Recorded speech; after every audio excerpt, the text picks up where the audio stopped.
The other example of the Gujarat massacre that started on 27th of February 2002 and went on till March 2002. It was followed after the burning of a single coach of the Sabravati Express at Godhra on the 26th of February 2002. We know very well, it is nothing hidden. It's an open secret that this train, the bogie that was burned, according to forensic reports, according to circumstantial evidence, it says that the coach was burnt from inside. There are several evidences. But everything was planned. It was pre-planned. Muslims instigated, there was a gathering, but they didn't kill. They didn't kill the innocent people. They say that 59 car sevaks were killed, yet it is to be doubted. Yes, there may be a few people that have been killed. Many people who were thought to be killed later on were found alive. So then they kept on changing the statement. So it was an inside job. Babri Masjid, inside job. 9/11 inside job. Godhra inside job. Main people to blame, they are the politicians. Then immediately, next day, from 27th of February 2002, no retaliation, pre-planned. It was a state-supervised massacre of the innocent Muslims in Gujarat. Nothing spontaneous, all pre-planned. And innocent citizens of Gujarat, they were instigated.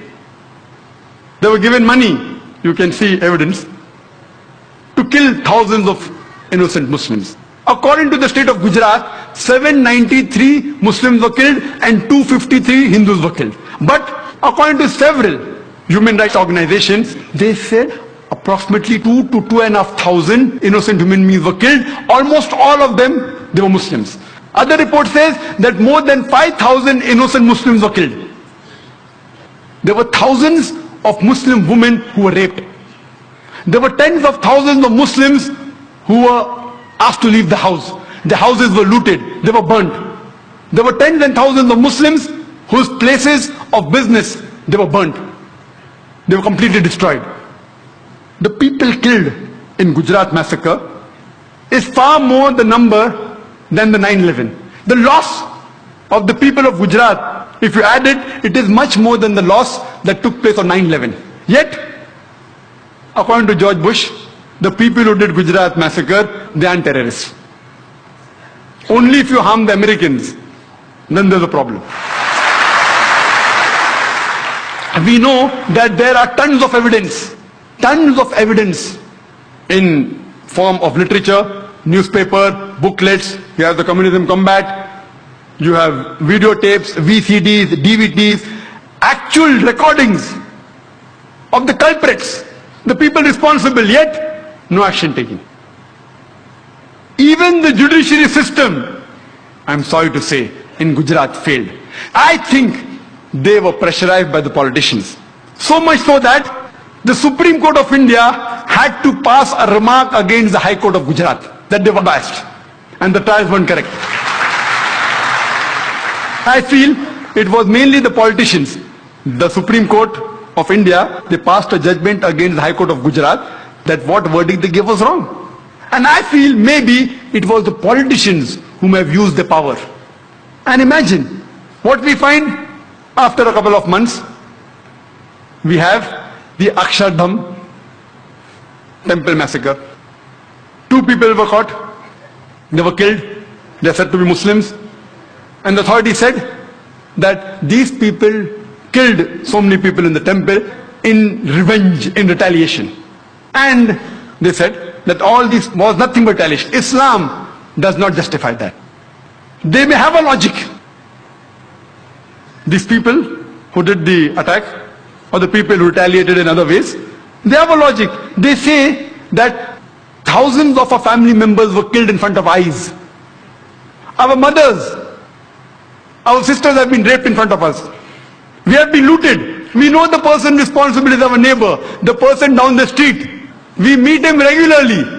But when we see him, it reminds us of the torture. When they go to the law does not support. So they take the law in the hand. I am not justifying this act. Islam doesn't permit you They take the law in the hand and they kill other innocent human beings. Islam does not justify that. They have a justification. They say, our mothers have been raped. We know the culprit. They're in front of us. No one is taking action. So they take the law in the hand. If you really find the culprit and book him, and if he's caught, if you can do that, and punish him, Islam justifies. You can't kill any other innocent human being. Islam does not justify that.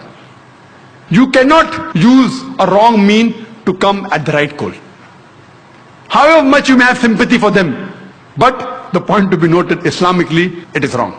It's not justified. Killing innocent human being. Imagine the hundreds of innocent human beings killed by these people in retaliation. They in turn become enemies of Islam. What wrong have they done? It is the same thing. The earlier people killed innocent Muslims. No, you kill innocent Hindus. It's not justified in Islam. If you can catch the culprit, book him, punish him, fine. But not any innocent human being.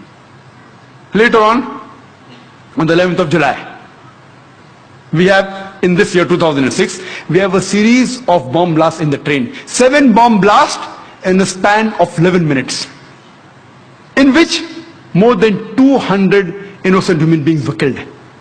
More than 800 were injured. The police and the authorities, they say, this too was in retaliation to the thousands of Muslims killed in Gujarat. The authorities say it is the hand of the LET, Lashkar-e-Toiba. If you look at the sequence of events, could this have been prevented? Easily. Who is responsible? Number one, those politicians who had planned the burning of the coach in the Sabarmati Express at Godhra. They are responsible. Number two, the people at the center government. They could have stopped it, but they belong to the same party, they don't know anything. Number three, the innocent citizens of Gujarat. They were instigated against the Muslims. And they fell in the trap. They too are responsible. Number four, the police of Gujarat could have easily prevented, they didn't do it. They are responsible. And we know from records that most of the places, it was done under the supervision of the police. If you see the commission report. They too are responsible. Number five, the judiciary system of Gujarat. They didn't take action. Number six, the people who retaliated in the wrong way. The people who did the bomb blast. Islam does not justify that. They too are equally responsible. All 6 categories of people are responsible. But if we can prevent the first category, the first few categories, surely you will not have these terrorist attacks.